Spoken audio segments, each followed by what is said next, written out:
I grew up with Peter Jackson's Lord of the Rings trilogy. And as a kid, I liked Star Wars. I liked all of those kinds of things.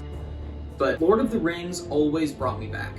I loved those movies. So during my last year of college, I started reading The Hobbit. And then, once I graduated, I read Lord of the Rings for the first time. I actually bought these the day I graduated.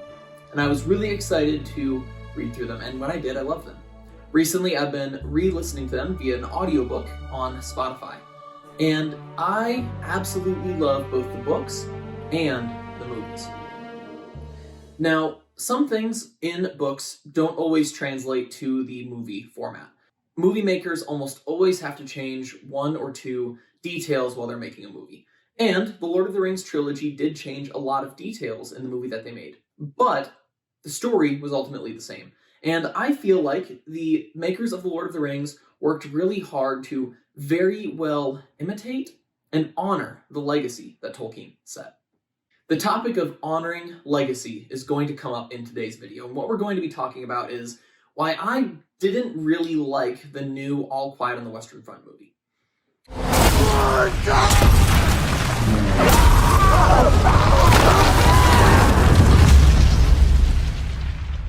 Für uns alle.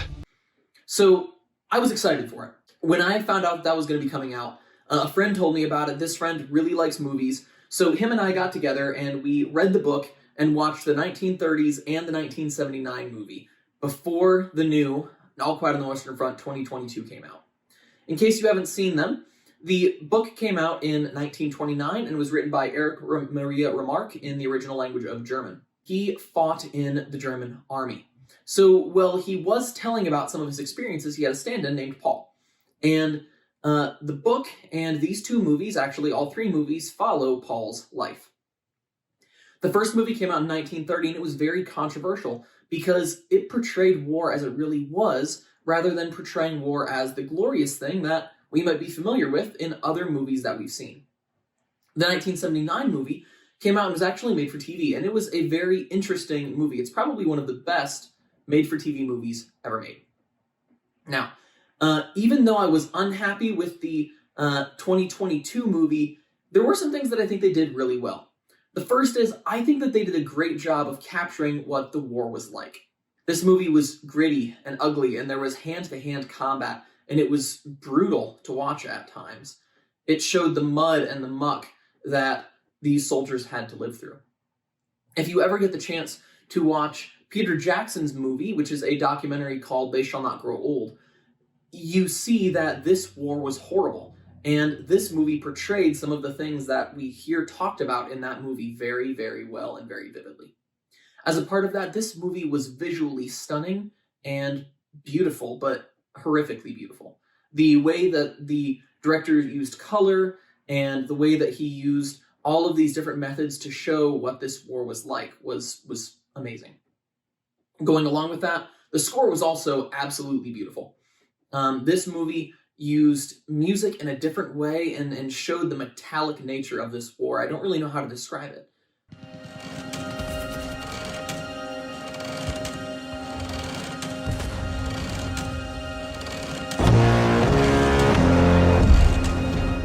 There were a lot of things that I was unhappy with too, and I'm going to start by talking about some things that aren't going to spoil if you haven't seen it yet, and then after that we're going to get into the spoiler section.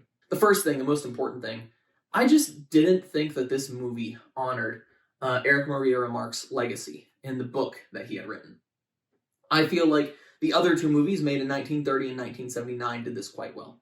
They followed the story fairly accurately, and although there were minor story deviations here and there, they kept the overarching themes present throughout it. Secondly, I feel like this movie was historically grounded, but not historically accurate. So in the book and in the other two movies, they never say, oh, right now we're a part of this battle. The British are attacking us during the Somme. They don't say anything like that. They are fighting the French, they're fighting the British, and they do reference the Americans eventually joining the war, which gives a rough time of later in the war. But they don't ever tell you this is the date, and this is the time, and this is where they are on the front. So because of that, they don't have to worry about minor historical infractions here and there. Whereas with the newest movie, they specifically station this movie right at the end of the war. And because they do that, they break away from history in order to tell the story that they want to tell. And I think that's probably the biggest issue with here is they told the story that they wanted to tell, rather than telling Erich Maria Remarque's story. But they still called it All Quiet on the Western Front. The third detail I want to talk about, since this is largely a gun channel, is the firearms handling was very, very poor. So in that movie, because it's following the German army, the German soldiers are carrying Gewehr 98s, or K98s as they're sometimes called, which I don't have one of those, but it is very similar to this Turkish M38 Mauser. It's the same length, and it's going to be roughly the same weight, and it shoots the same cartridge. In fact, in the 1979 movie, they used rifles that were very, very close to this one as stand-ins, probably because they just couldn't source enough Gewehr 98s to actually film the movie. So the reason I want to talk about this is because there are scenes where they shoot a gun, and I don't have the striker in this right now, so don't worry about me dry firing. They'll shoot a gun, and this is what it looks like.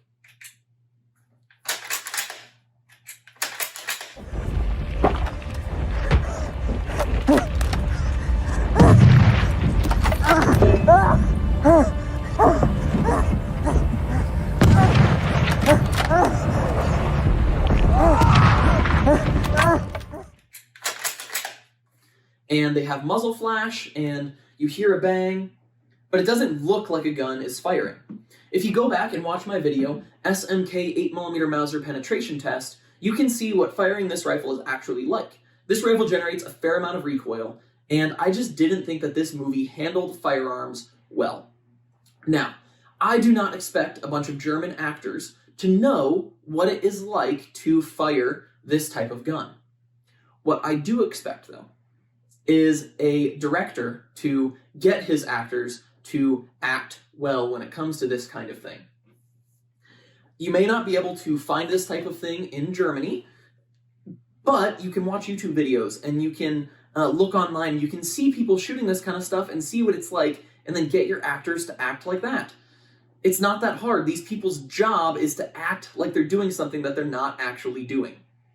If they can do all of that, one of the things that they can do, I think, for a war movie is learn what it's actually like to shoot a gun.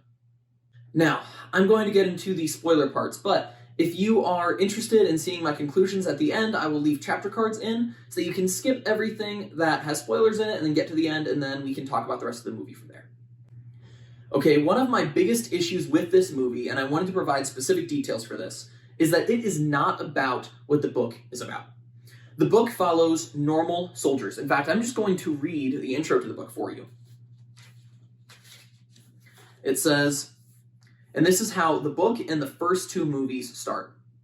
This book is to be neither an accusation nor a confession, and least of all an adventure. For death is not an adventure to those who stand face to face with it. It will try simply to tell of a generation of men who, even though they may have escaped its shells, were destroyed by the war. That is what All Quiet on the Western Front is.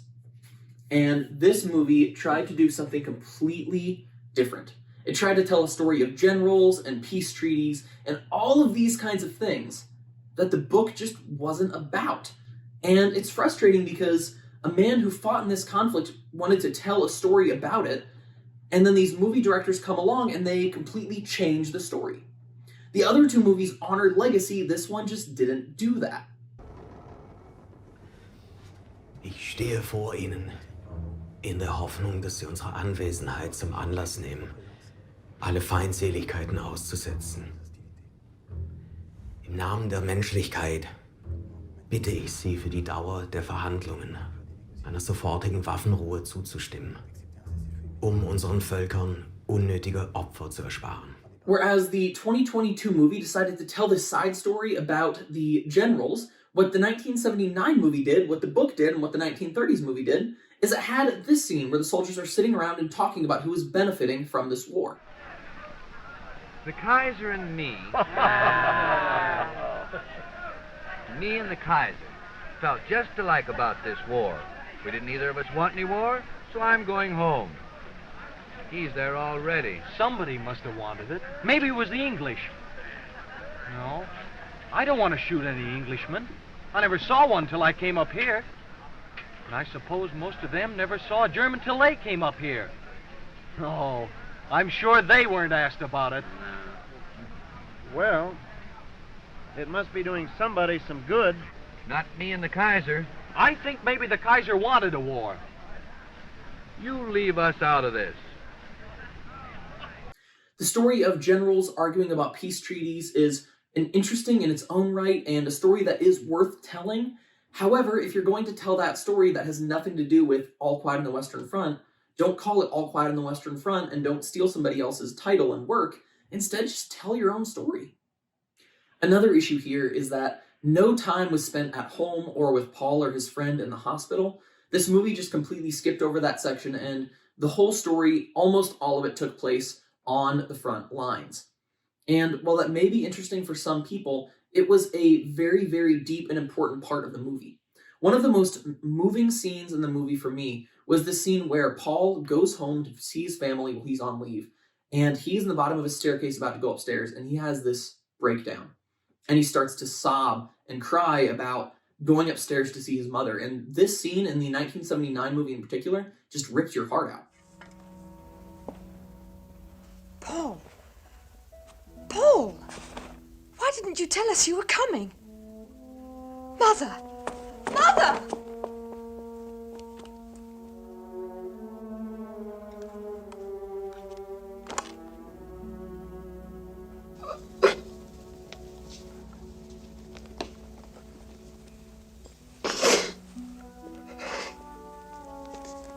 When you talk about a generation of men who were destroyed by the war, that scene exemplifies that so well. This is the same as with the scenes in the hospital where there's so much death and confusion about what's happening because none of the men know what's going on and there's not enough doctors to take care of all of the soldiers charging into the meat grinder that is the Western Front.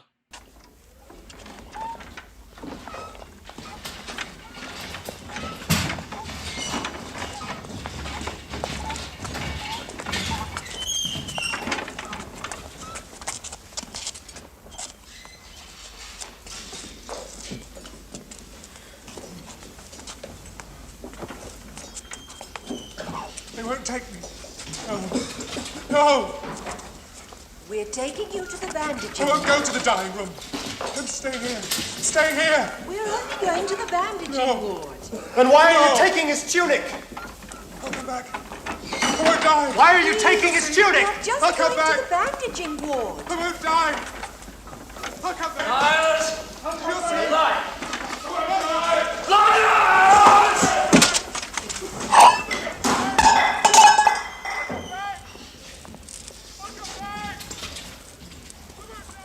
The third thing I want to talk about is that the theme of randomness is gone. Throughout the movie, all of Paul's friends are dying, and some of them are dying because of no fault of their own. Something like an artillery shell will land, and it will kill someone. And we see this over and over again, this idea of sometimes you just run into a bullet, and there's nothing you could have done. There's no difference you could have made. It's just what happened, and because of that, you died. This is how Kat dies at the end of the movie, and this is how Paul dies at the end of the movie in the other ones.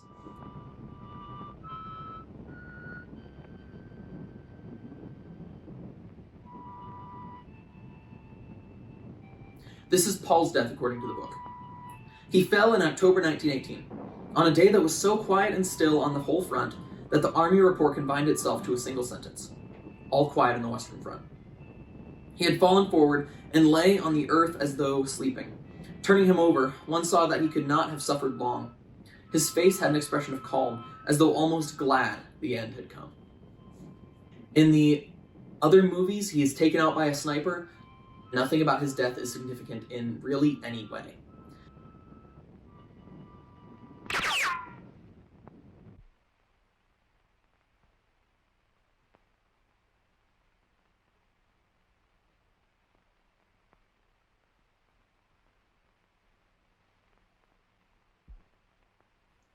Paul's death is insignificant. Paul's death, in the scheme of the war, didn't matter, just like so many men who died in that conflict. But in the 2022 movie, they tried to paint this picture that he was in one last charge that the generals had as a crazy, whimsical idea. And this crazy charge that happens at the end of the movie is one of those places where they historically grounded this movie and then didn't follow what history said. They could have kept this same theme of Paul dying at the very end of the war if they wanted to. And the way to do that would have been to have an artillery shell hit him and kill him, according to no fault of his own. The armies on the Western Front, the Triple Entente, were firing shells into Germany all until the very end of the armistice was agreed upon. So they could have kept this theme of randomness, they could have kept the idea that they had of him dying at the end of the war, but they chose not to for some reason. All right, Kat's death. Kat's death in this movie drove me crazy. In general, the third act was just very poorly written, and I just didn't enjoy it, even as much as I could enjoy the first parts of the movie, because they still portrayed the war well, and they still portrayed the ideas well. The third act just wasn't written well, in my opinion. All around, my biggest issue with the 2022 All Quiet on the Western Front was that it just wasn't All Quiet on the Western Front. It was directors who wanted to tell their own story about World War I, which is okay to do. But instead of telling their own story about their own characters, they chose to take a work by a man who fought in this conflict and wrote a book about this conflict, and took his work, took his characters' names, and then told their story using that. They didn't honor the characters he made, they didn't honor the legacy of the book that he wrote. And in doing so, I don't think they honored him or the conflict itself. And especially, I don't think they honored history. So, if I was going to rank All Quiet on the Western Front related content from best to worst, I would say number 1, the book. Number 2, the 1930 movie. Number 3, the 1979 movie. And honestly, those two are really close. Number 4, So Quiet on the Canine Front, the 1931 spoof film.